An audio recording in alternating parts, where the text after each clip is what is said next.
Hola, ¿qué tal? Es un gusto saludarles una vez más desde Al Banquillo por TSI, Telesistema Informativo. Hoy tengo el agrado de dialogar sobre un tema bien sensible, bien complejo, recurrente, con un experto en la temática de seguridad, el general en condición de retiro y experto en temas de seguridad, don Luis Alonso Maldonado Galeas, quien me acompaña hoy en Al Banquillo y con quien vamos a hablar de aspectos relacionados con el tema de seguridad nacional, de seguridad ciudadana y por supuesto estos últimos hechos en las cárceles del país. Parece un problema recurrente la situación en las cárceles. Así que, general, qué gusto saludarle y gracias por aceptar nuestra invitación. Gracias a usted por invitarme, muy honrado de estar aquí en el programa Al Banquillo, es mi primera vez. Primera vez en Y, el Baquí. Ah, mire sí, qué bien. y muy agradado de que sea compartido, en este caso con el pueblo hondureño y desde luego con usted, para tratar este asunto de interés para la nación. Pues ojalá que no sea ni la primera ni la última, ¿verdad? Que podamos dialogar sobre otros temas que son temas de país aquí en este y en otros espacios de la corporación. El tema de seguridad es un tema bien sensible y hemos venido en los últimos meses, pareciera que la transición gubernamental trajo también una escalada en el índice de violencia, las muertes múltiples que se han incrementado. ¿Cómo lo ha visualizado usted en estos primeros meses de gobierno en materia de seguridad ciudadana? Yo creo que una situación que hay que saber apreciar es el hecho de que las transiciones requieren continuidad. No son procesos que cortan la dinámica de una política, en este caso de seguridad, y de una estrategia, tan solo por una percepción de tipo político, Ujú. sino que debe ser una continuidad. Desde luego, tanto las políticas, las estrategias, los planes, eh, tienen su estilo para ser desarrollados, y esto depende del liderazgo del momento. Pero tanto las leyes como lo que he mencionado se respetan, se continúan y se fortalecen. Sin embargo, hemos visto una transición que de alguna manera ha disminuido la capacidad operacional y estratégica del Estado en su conjunto por haberse, en algunos casos, relevado de funciones a organizaciones o instituciones relacionadas con la seguridad, y me estoy refiriendo a las Fuerzas Armadas. Ujú. También demeritarle de alguna manera el papel de la Policía Militar del Orden Público y tenerla un tanto aparte de lo que va a ser la nueva política, o que se está ya prácticamente identificando. Asimismo, algunos relevos que han habido en algunas organizaciones que combaten delitos específicos como la extorsión y también la gestión de los centros penitenciarios. Todo esto no es que esté incorrecto, sino que hay una carga, hay una sobrecarga en la Policía Nacional para tener la capacidad de atender toda la problemática de la seguridad interior y prescindir del apoyo que ha venido dando las Fuerzas Armadas. Y esto crea un vacío de seguridad y por lo Ok, tanto ok. ese espacio es aprovechado por toda la delincuencia en todas sus manifestaciones para expresarse.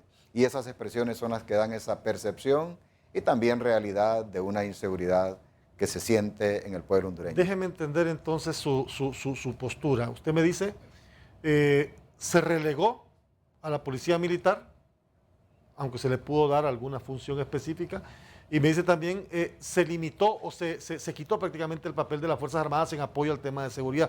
¿Usted compartía que en efecto las Fuerzas Armadas siguieran en el panorama de apoyo a la Secretaría de Seguridad?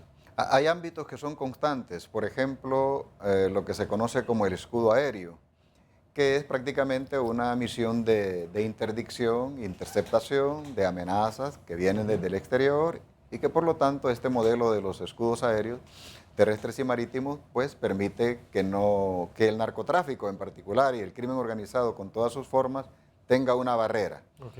Y eso es una misión constitucional permanente. contra cualquier amenaza externa. Ya a lo interno, en la seguridad interior, señalábamos que sí, la Policía Militar del Orden Público es una organización que, si bien es cierto, nació con una intención doble. Una, contribuir a la seguridad interior. Muy bien. Dos, servir de un instrumento político de poder. Y esto se evidencia con la intención de elevarla a rango constitucional en contra de lo que manda la Constitución. Esa percepción del gobierno actual hace de que la policía militar se encuentre entre dos, digamos, visiones de Estado. El gobierno anterior y el actual. Y en vez de considerar la Policía Militar del Orden Público como un órgano auxiliar a la seguridad interior, debido a que tiene su propia escuela, sus propios procesos de capacitación, normas jurídicas, conocimiento y capacitación sobre derechos humanos, es la que mejor se adapta a la Policía Nacional, a las labores de la Policía Nacional. Pero hay un problema, se excedió en el número. Llegar a un poco más de 5.000 números de una Policía Militar del Orden Público no es conveniente por el impacto que esto genera en el resto de las Fuerzas Armadas, en particular en el Ejército, que prácticamente hay un desbalance entre lo que debe ser una organización que contribuye a la seguridad interior y lo que debe ser una organización para la defensa nacional. Un desbalance en cuanto a número, ¿verdad? En cuanto al impacto de la cantidad de miembros. Exacto, en cuanto a número, y hay una distracción también de oficiales del Ejército para atender a la Policía Militar del Orden Público. El punto es que las instituciones no se ven desde una visión política. Las instituciones de seguridad se ven desde una visión de Estado en el marco estricto de la seguridad del Estado.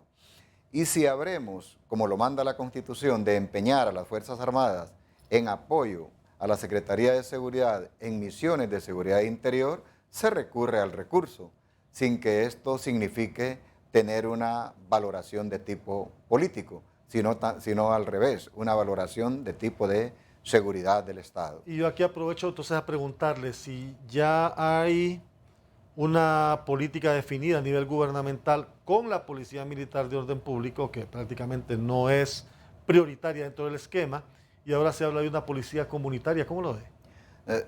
No se advierte declarada, se advierte en términos de acciones y de omisiones. Acciones, por decir, relévese las Fuerzas Armadas de esta función. Sí. Omisiones, no se considere silenciosamente a la Policía Militar del Orden Público para que apoye esto y esperemos a ver qué sucede. Luego viene una política que sí fue declarada por la presidente Xiomara Castro sobre la policía comunitaria. Este es un buen concepto relacionado con la actitud y el modelo que debe de seguir la policía de un Estado, en este caso de Honduras, para tener una relación directa con la comunidad. Se trata de toda la Policía Nacional enfocada en una estrategia o modalidad de policía comunitaria. Eso parece bien. Ahora, ¿cómo aplicar esta política? Va a depender de factores que coadyuven a que este acercamiento con la población no implique un riesgo para la policía con esa modalidad de comunitaria. ¿En qué sentido?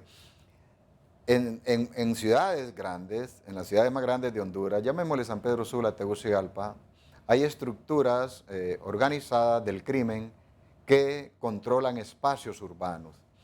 Ese control de los espacios urbanos no es un control sencillo, es un control de intereses muy fuertes, de venta de droga, de control territorial, de disputa de las acciones criminales, de rivalidades entre organizaciones criminales. Son zonas que se les denomina calientes.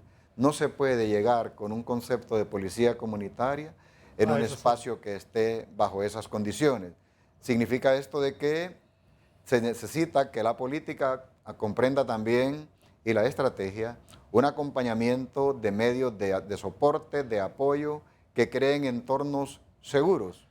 y que contribuyan a que poco a poco se vaya implementando esta política. ¿Se percibe más débil una policía comunitaria de lo que debe ser un cuerpo policial? Como más débil, más social, más civil, más persuasiva y menos preventiva. El concepto de policía comunitaria no excluye las otras formas de policía, las fuerzas especiales de la policía, las cuestiones que tienen que ver contra el narcotráfico, la misma organización interna de la policía, no excluye las actividades que se hacen en la policía de fronteras. O sea, todo eso continúa, ¿Cómo no?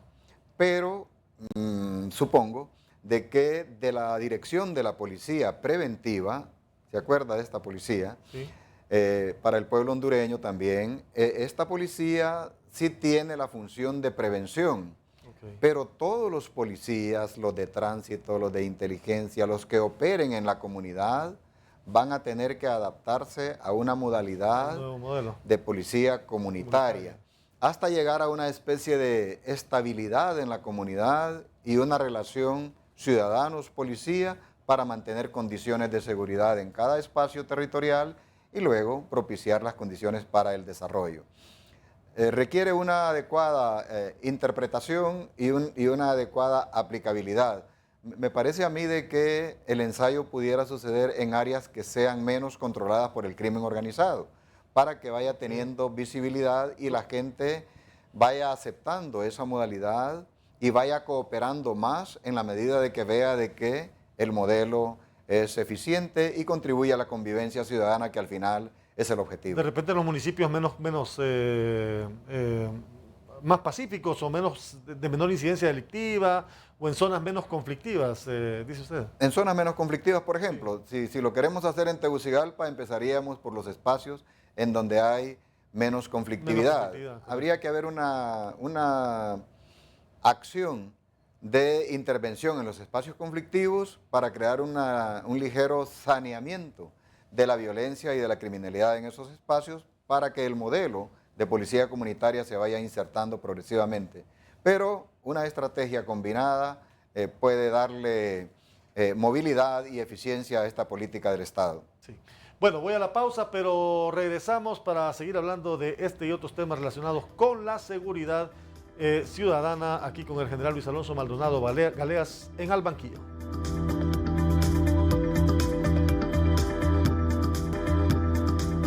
Gracias por continuar con nosotros en sintonía de Al Banquillo por Telesistema Informativo TSI. Dialogamos sobre seguridad. Mi invitado hoy es el general Luis Alonso Maldonado Galeas. Hemos estado hablando de este nuevo modelo de policía comunitaria y se me ha quedado una pregunta que por razones de tiempo y la amplitud que quiero darle a la temática, preferimos dejarla para este bloque. Hay quienes piensan que la visión de seguridad del gobierno de Xiomara Castro es de menor fuerza, o por lo menos tiene menor impacto que el que tenía en los 3 gobiernos anteriores del Partido Nacional. Es decir, en los últimos 12 años, los 2 gobiernos, el de Hernández y el de Lobo Sosa, pusieron mucho énfasis en el tema de seguridad y le dieron mucha beligerancia a las Fuerzas Armadas. El gobierno de Xiomara Castro le quita esa relevancia en combate al delito interno, a las Fuerzas Armadas, y vuelve el protagonismo a la Secretaría de Seguridad. ¿Era necesario retomar el protagonismo de la Secretaría de Seguridad? O la pregunta sería, ¿le había quitado protagonismo a las Fuerzas Armadas a la Secretaría de Seguridad? De alguna manera, sí, la Policía Nacional se sintió desplazada en algunos espacios. Y desde luego la misma Secretaría de Estado, por ser parte del Consejo Nacional de Defensa y Seguridad, del cual presidió en su momento el expresidente Hernández, aglutinaba ahí todos los componentes de justicia, de seguridad, Ministerio Público y también el Congreso Nacional con el presidente del mismo como representante del Consejo. Esta es una modalidad que se aparta de lo que son los modelos de Consejo de Seguridad Nacional de todos los países del mundo, porque pone al presidente en coordinación de otros poderes del Estado. Y esto hizo de que las decisiones del presidente anterior fueran más radicales en términos del empeñamiento de las Fuerzas Armadas en misiones de seguridad interior. Yo considero de que la decisión no fue incorrecta, fue correcta, en el sentido de los indicadores que teníamos para el 2011-2012, que éramos uno de los países más violentos del mundo. Y ese indicador de 86 muertes por cada 100.000 habitantes se redujo aproximadamente a 40, Sí. Un poco más del 50%. Esto es un hecho prácticamente que no se esperaba tuviera esos resultados. Y esto debido a que se creó una organización que es Fusina. Sí. Fusina también la tenemos ahora, en este momento en una situación de Incertidumbre. incertidumbre, Sí. de omisión respecto a la política que se debe de seguir con Fusina. Y Fusina, quiero decirle al pueblo hondureño, Fuerza Interinstitucional Nacional, es la organización, a mi criterio, más funcional para hacerle frente a unas circunstancias de inseguridad como la que vivió Honduras en los últimos 12 años. ¿Por qué? Porque aglutina a todas las agencias del Estado en cuerpos organizados, en fuerzas de tareas, para tener una acción conjunta, integral, coordinada y articulada, sin que falte prácticamente ningún elemento que coadyuve al esfuerzo. Se necesita inteligencia, sí, se necesitan capacidades operativas también, se necesita investigación de la Fiscalía y la presencia en el proceso también, se necesitan jueces de ejecución para acciones inmediatas también, se necesita la Policía Militar del Orden Público para que cree un ambiente seguro en la escena operacional del crimen o como sea también. Entonces este modelo es altamente funcional. Si hay un defecto, y lo voy a señalar, es que haya persistido el liderazgo en un oficial de las Fuerzas Armadas. Si queríamos, si hubiésemos tenido una política transicional en la medida de que bajaban los indicadores, fuerzas como Fusina pudieron haber sido al mando de un jefe policial y manejar el concepto de operaciones interagenciales. Es decir, multisectoriales, tomar decisiones multisectoriales, no unilaterales como estaba pasando. No era unilateral, sino que es que el mando era militar y daba la impresión... Daba la instrucción y ahí se iba. Daba la impresión de que era unilateral, pero no, tenía su Estado Mayor, tenía una... Y en el Estado Mayor hay policías y hay militares. Por eso es interagencial. Okay. Pero lo que trato de significar es que, como es de seguridad interior, lo más lógico y conveniente es que paulatinamente pasara el mando a un oficial de la Policía Nacional y las Fuerzas Armadas cooperando en los espacios correspondientes. Entonces, esto de la política transicional es muy importante tomarla en términos de lo que manda la ley y lo que manda la doctrina, sí, y no lo que puede sugerir una intención política particular, fundamentada en la animadversión a una política anterior y en pretender imponer una política que ponga en detrimento incluso a la misma institucionalidad. Voy a hacer una consulta partiendo de la última parte de su intervención. Las decisiones a nivel de Fusina, cuando usted ve el Consejo de Seguridad y Fusina, las decisiones emanaban del presidente de la República. Es decir, si bien había una jerarquía militar, era la instrucción del poder civil sobre las agencias encargadas en el tema de seguridad. Y creo que eso fue lo que en algún momento genera la animadversión de la nueva administración en el sentido de decir, no poner todas estas agencias de seguridad al servicio del poder civil, sino controlar un poco también el radio de acción de cada una de ellas. ¿Fue así? Sí, en el sentido de que en algunos casos las instrucciones para Fusina derivaban del presidente de la República, pero la ley constitutiva de las Fuerzas Armadas manda que el mando operativo de las Fuerzas Armadas es del jefe de Estado Mayor Conjunto.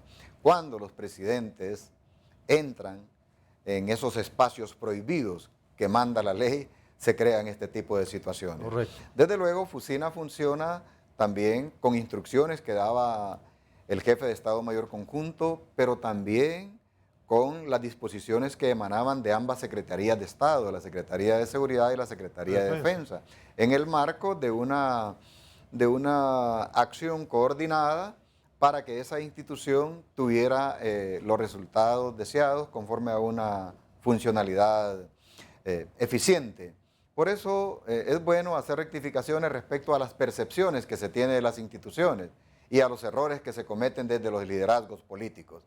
Y cuando el liderazgo político se intromete en una función operativa, empieza a crear, aparte de fricciones en la unidad de mando, también una distorsión en lo que deben de ser los límites de la autoridad. Hay es decir, cuando se conoció las personas que iban a manejar la Secretaría de Seguridad, por ejemplo, había mucho ambiente, incluso la generalidad de opiniones, estaba clara que no había mejor persona para ocupar el cargo de ministro que el ministro actual, el secretario de Estado actual, igual que el director de la policía, que son personas que conocen, que han estudiado la temática de seguridad, pero 6 meses después hay quienes preguntan, ¿hay una política de Estado en materia de seguridad en este nuevo gobierno? La política de Estado tiene que ser declarada y esa declaratoria no se ha dado en este gobierno. La declaratoria que se dio hace poco sobre la seguridad ciudadana por la presidenta Xiomara Castro es una declaratoria respecto a un ámbito de la seguridad.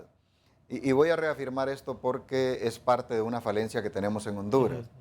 No se trata de seguridad ciudadana, no se trata de seguridad en barrios y colonias, se trata de seguridad interior. La seguridad interior del Estado. Y esa seguridad interior del Estado, aunque nos asombre, no tiene ley.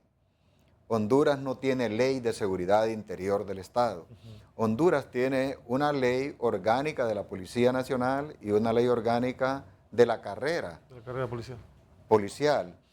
Y tiene un Consejo Nacional de Defensa y Seguridad disperso y también incongruente con lo que debe ser la naturaleza de este órgano.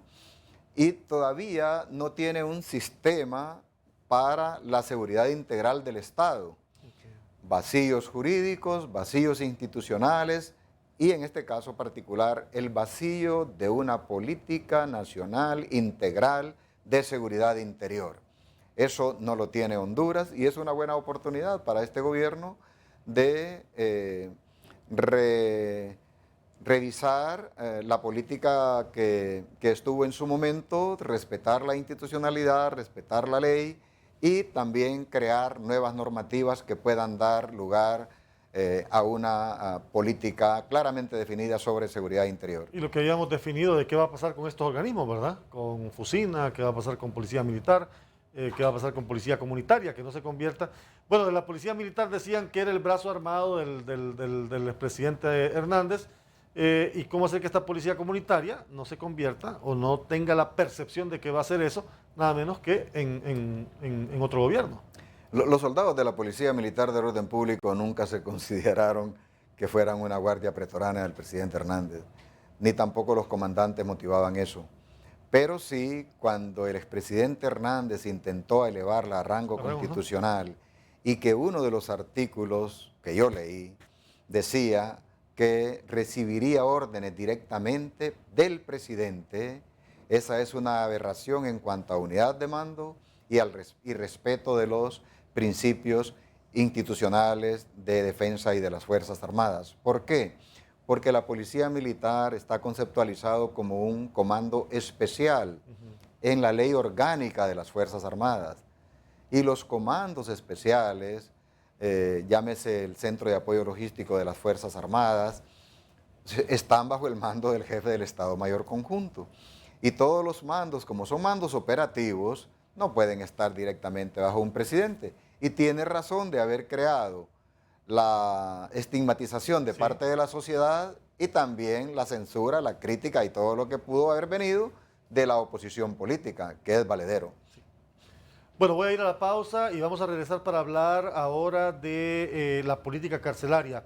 Un nuevo hecho violento en la cárcel de Ilama, se supone que es un centro penal de máxima seguridad, pero siguen las muertes violentas dentro de los centros penales, ahora bajo el control de la Secretaría de Seguridad. Regresamos al banquillo por TSI.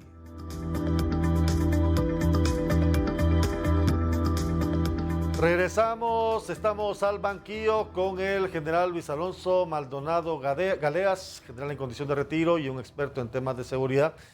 Hay sin duda alguna aristas que no podemos obviar en este tema y es la política carcelaria. Las cárceles del país, los centros penales, estaban bajo el control en los últimos años de las Fuerzas Armadas. Se dijo en su momento que era para mantener un control más estricto, seguridad interna en los centros penales y definir una política más clara del manejo de los mismos. Sin embargo, los casos de amotinamiento, reyertas, muertes, conflictos eran permanentes. Ahora se hace el traslado a la Secretaría de Seguridad y se siguen presentando hechos. El más reciente, el de Ilama, en donde han fallecido 6 privados de libertad y que ha levantado las alertas no solo de organismos nacionales, sino también internacionales. ¿Qué pasa con las cárceles del país, con los centros penales general y particularmente con estos de máxima seguridad? Creo que hubo una situación que ha marcado este proceso y es la negligencia en la toma de decisiones. Se dejó avanzar un problema identificado en distintos periodos, con estudios hechos al efecto. Sin embargo, las decisiones no llegaron oportunamente. ¿Decisiones en qué sentido? En quién asume la responsabilidad, cómo se prepara la entidad que va a asumir esa responsabilidad, con qué marco jurídico, con qué recursos, con qué presupuesto, con qué infraestructura. Entonces, el tema de hacinamiento, de sobrepoblación, de disfuncionalidad de la mayoría de los centros penitenciarios en Honduras. Incluso la Penitenciaría Nacional, que uno la considera como de mediana seguridad, tampoco tiene esos alcances. Y los 2 centros de máxima seguridad de Ilama y La Tolva tampoco reúnen las condiciones de máxima seguridad en términos del nivel de riesgo y peligrosidad que implican los privados de libertad que ahí se recluyen. Digo términos comparativos porque para nosotros sí puede significar de máxima seguridad porque estamos acostumbrados a ver cárceles que son de madera, con techos de teja. Granjas penales y ahí los crímenes de más alto nivel. Claro. Entonces, cuando sucedió este proceso, por cierto eficaz, por cierto desde el punto de vista de la transición, si usted recuerda el traslado que hubo de San Pedro y el desmantelamiento de este centro penitenciario, es una de las operaciones que yo, en mi condición de soldado, reconozco como las más eficaces y hecha por un general que estaba al mando de Fusina. Sin embargo, no por mi condición de soldado, sino que por el reconocimiento al liderazgo, yo estimo de que fue eso una sabia decisión, liberar a San Pedro Sula de ese entorno de riesgo y llevar a estos privados de libertad. ¿Cuál es el problema?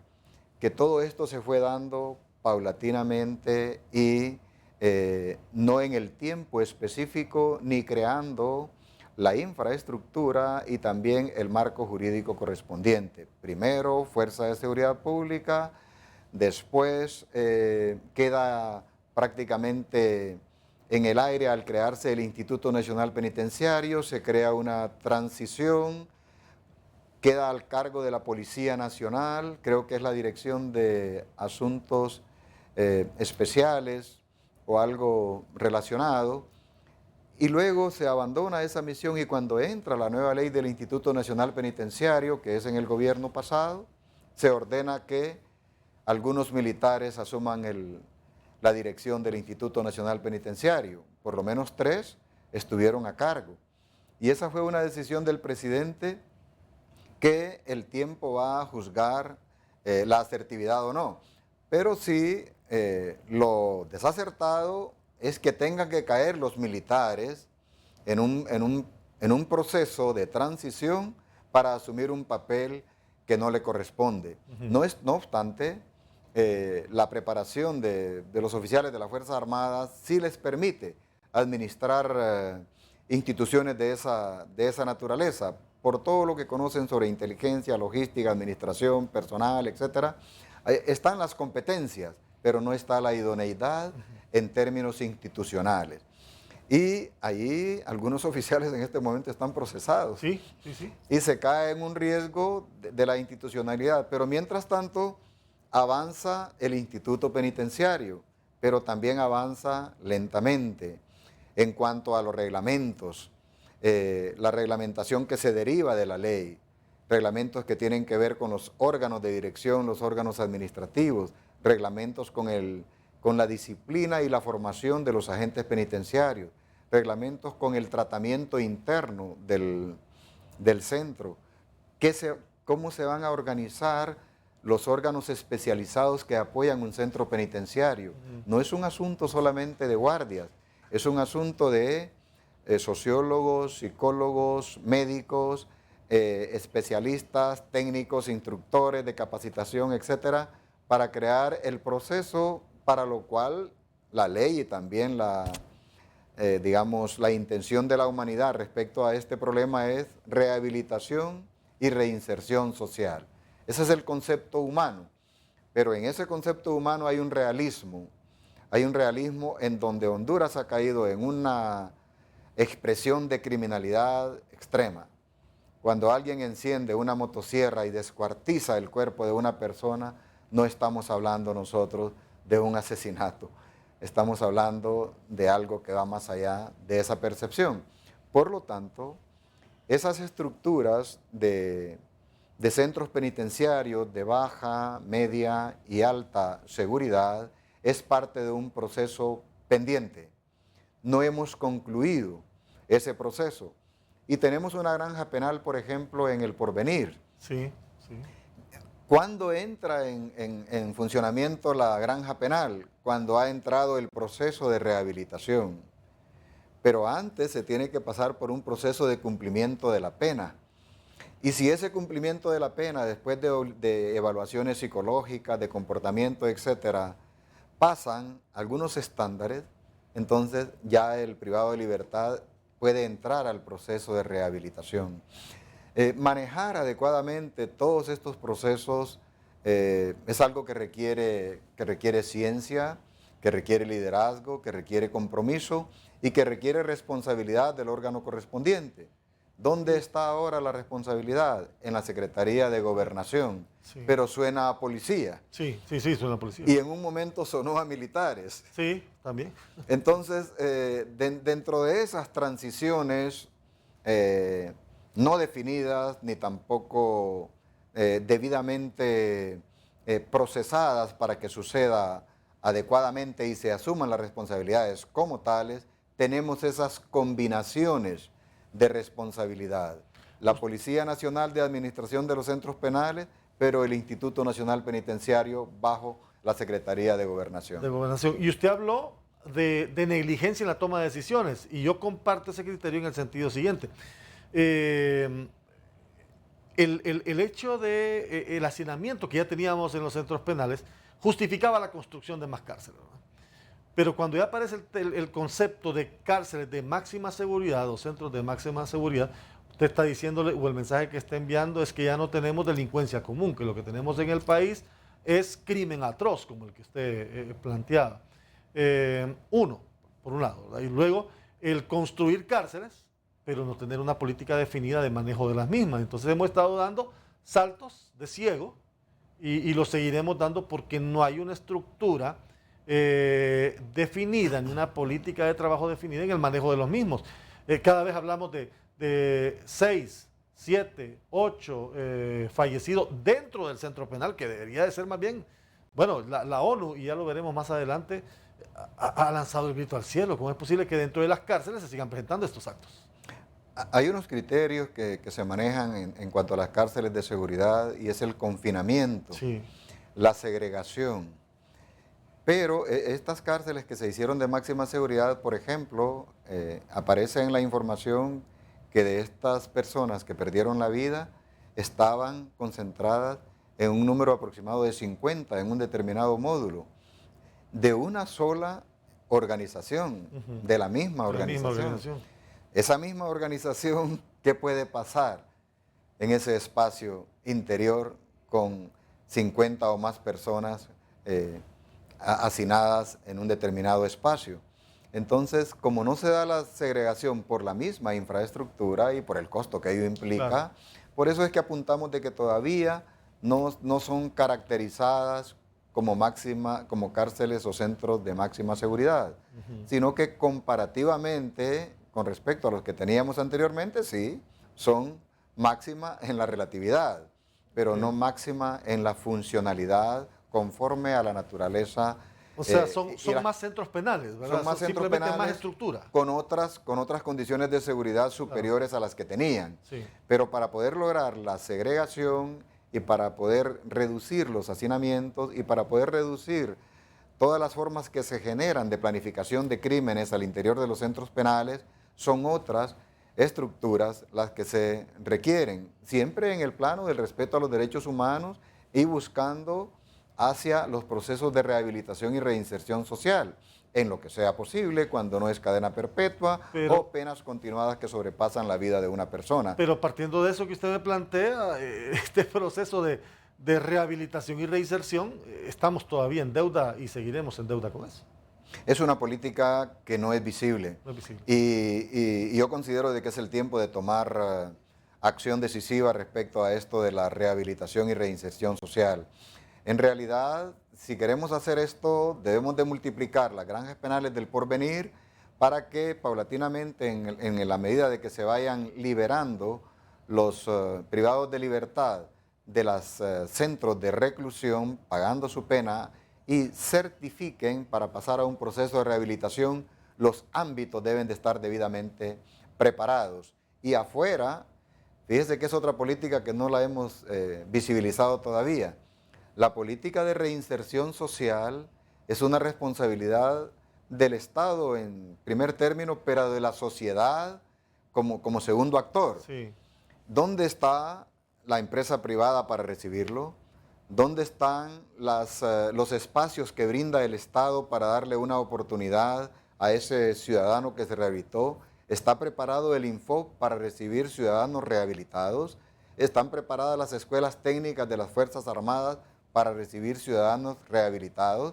Esa política también es un vacío en lo que se refiere al sistema penitenciario. Absolutamente, compartimos en un 100%. No se ve, no es visible y no hay posibilidades de concretarla. Voy a la última pausa, regresamos al banquillo por TSI.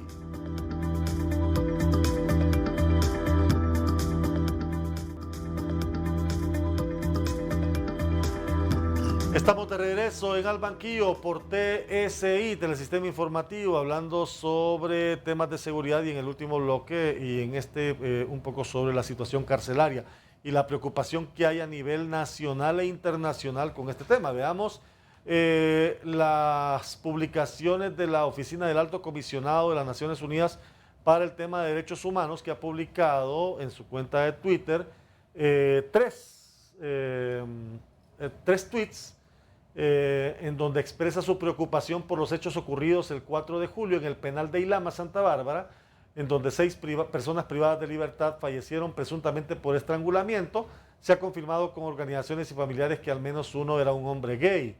La segunda, dice el Alto Comisionado de las Naciones Unidas para los Derechos Humanos, llama a las autoridades a realizar una investigación pronta, imparcial y exhaustiva de los hechos que permitan la sanción de los responsables y que incluya la hipótesis del crimen por prejuicio en razón de la orientación sexual de las personas. Y el tercero, que la oficina expresa sus condolencias a los familiares de las víctimas y reitera el deber del Estado de garantizar la vida e integridad de las personas privadas de libertad. General, una de las cosas que se institucionalizó en los centros penales fue precisamente el autogobierno, es decir, en algún momento las autoridades dejaron espacio para la organización interna en los módulos. El encargado de un módulo o el presidente de Bartolina, le llamaban antes, hoy debe ser el encargado de módulo, incluso hasta mantenían llaves de celdas, que creo que también eso le hizo mucho daño al manejo de las cárceles. Creo que fue uno de los daños más significativos. Sigue siendo. Sí. La ingobernabilidad de parte de la entidad oficial y la gobernabilidad de parte de los privados de libertad. Y se forman jefaturas, se forman espacios de control, se forman restricciones de uso, se forman conductas de permisividad para usar ciertos espacios. Hay algunas, referencias a esto que hablan de cuánto vale un metro cuadrado al interior de un espacio. Hay que comprarlos internamente, hay que merecerlos internamente. Sí. Todo se negocia, todo es sometido a una presión desde alguien que lidera este tipo de situaciones. Esto ha sido una perversidad permitida por el sistema, permitida por las autoridades penitenciarias, desde el director a aquellos que se encargan también de las acciones directas de control. Y por lo tanto es un alimento también del crimen. Ahí en ese derecho de posesión, de administración de todo lo interno, ahí va lo que tiene que ver con la distribución de la droga, tiene que ver con el derecho a poseer armas de cualquier tipo. Internamente. Y sí, internamente es prácticamente una administración delictiva al interior de quienes están privados de libertad en esos espacios. Y es por eso que usted encuentra en cada operativo interno que hace, encuentra armas y encuentra drogas, y no logra erradicar esa práctica. Claro, y estas personas tienen todo un encadenamiento de complicidad. Y aquí no se excluye a nadie dentro del centro penitenciario. Desde el custodio más cercano, desde la persona administrativa que la ven en una circunstancia que se pueda dar, alguien de medicina, alguien de asesoría social, algún psicólogo, etcétera. Todas estas personas están expuestas a caer en la vulnerabilidad de esa presión que puedan ejercer, porque una amenaza, por ejemplo, una amenaza puede doblarle a usted su voluntad, amenaza a su vida. Sí. Entonces, todo eso es parte de esa administración. Y desde luego, volvamos al concepto aquel de la segregación y aquello de el confinamiento selectivo. No son cuestiones que tienen que ver con derechos humanos, son cuestiones que tienen que ver con administración eficiente del centro penitenciario, incluso para la seguridad del mismo, que pudo haber excedido en sus acciones como jefe de ese grupo y pueda estar amenazado a muerte por el resto. Hay que confinarlo. Todas esas cosas requieren un tratamiento muy especializado, de tal manera de que se garanticen dos cosas. Una, la seguridad de todo el sistema internamente, quienes trabajan, dirigen, custodian, etc. Y la seguridad del privado de libertad. Por eso es que se debe de avanzar mucho y por eso es que en esto que estamos tratando, el tema de control interno no debe de ser transferido, como ha sido, a los privados de libertad. Sí, porque incluso se vuelven hasta jefes de sus mismos compañeros de módulo. Y es una práctica que es prácticamente generalizada, o es muy generalizada, perdón, en el manejo de los centros penales. Se delega en el mismo privado de libertad el control de cierto módulo, es decir, pensando en función de que esto podría ayudar, más bien ha generado complicación. Y mientras no exista una verdadera política de manejo carcelario, eso va a estar difícil. Desde luego, es parte del riesgo que hay que reducir. Y esto ojalá, conforme vayan saliendo egresados los agentes penitenciarios, que también la escuela prepara inspectores, prepara gente que ejerce funciones de coordinación de todos los que participan en el control del centro, y cuando se vayan certificando las personas que son parte de estas estructuras de control, de dirección, de atención, etcétera, en esa medida se va a ir reduciendo también la participación de los privados de libertad en funciones de control. Vamos a ir cerrando.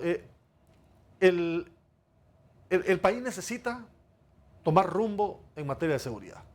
¿Qué hay que hacer de manera inmediata? Porque todo lo que hemos hablado, como bien dijo usted, es elemental en materia de seguridad interior. Bueno, se necesita una derogación, si es preciso, de la ley del Consejo Nacional y Defensa y Seguridad.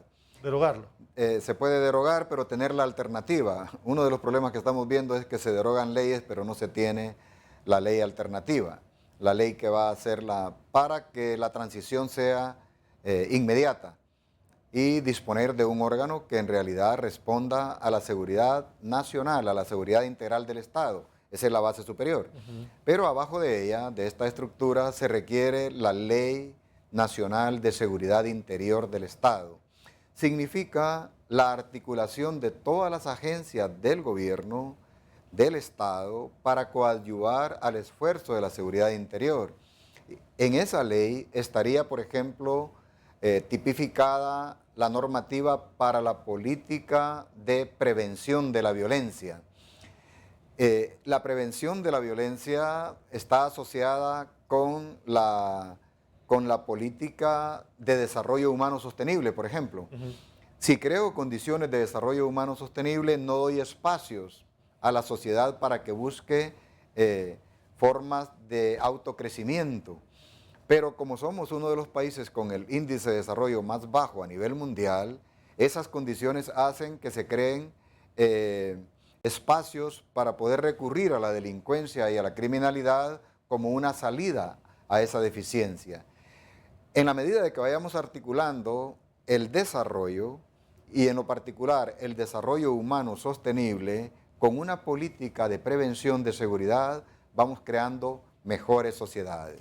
Darle fortaleza a esta policía comunitaria como una modalidad para poder contribuir a crear precisamente esas condiciones de convivencia, de paz, de tranquilidad entre la sociedad, sin descuidar que hay otros elementos coadyuvantes, como las Fuerzas Armadas en los espacios aéreos, terrestres y marítimos, como la Policía Militar del Orden Público, para que contribuya a crear condiciones de seguridad en esos espacios de riesgo que se pretende implantar la modalidad de policía comunitaria, y también desarrollar mucho los sistemas de información e inteligencia. Y algo más, las corporaciones municipales deben de crear todos su policía municipal para controlar los espacios mínimos y atinentes a la seguridad comunitaria, las escuelas, los espacios públicos, las áreas críticas de la comunidad, la convivencia en el control de vial hasta donde se les dé competencias, y eso crearía un escalonamiento de la seguridad, desde la base comunitaria municipal, policía comunitaria, policía especializada, Fuerzas Armadas, una nueva ley de seguridad interior y toda una estrategia integral para hacer frente a esta situación de inseguridad en Honduras. Estoy cerrando, pero quiero dejar estos últimos 2 minutos y medio del programa para valorar la vida de un hombre que casualmente perteneció al Instituto Armado, me dice usted, fue, porque falleció esta semana en Tegucigalpa, de mayor edad, un héroe de guerra, el general José Enrique Soto Cano, que si bien se ha destacado en alguna medida su vida, no se le ha dado la relevancia que tiene un hombre como él, ¿verdad? Falleció ya a los 99 años, un héroe de guerra, general. Sí, y esto lo voy a decir para todo el pueblo hondureño. Los héroes, en este caso como él, los héroes de guerra, deben de estar en la primera escala de valores de nosotros los habitantes.